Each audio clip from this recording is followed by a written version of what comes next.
આપ જોઈ રહ્યા છો વિચાર ક્રાંતિ ન્યૂઝ। સ્થાનિક સ્વરાજની ચૂંટણી 2026 જેમ જેમ નજીક આવતી રહી છે તેમ તેમ ઉમેદવારો પોતાના વોર્ડની અંદર પ્રચાર કરવા માટે નીકળી અને સૌને વોટ આપવા માટે વિનંતી કરી રહ્યા છે અને વિકાસના કામો કરીશું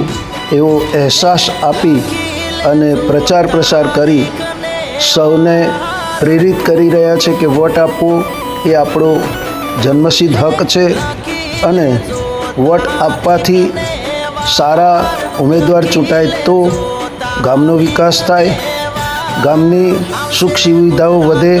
એના માટે સ્થાનિક સ્વરાજની ચૂંટણીમાં દરેક ઉમેદવારો પોતપોતાની રીતે પોતાના વોર્ડમાં પ્રચાર પ્રસાર કરી અને ચૂંટણીને જીતવા માટે પ્રયત્નો કરી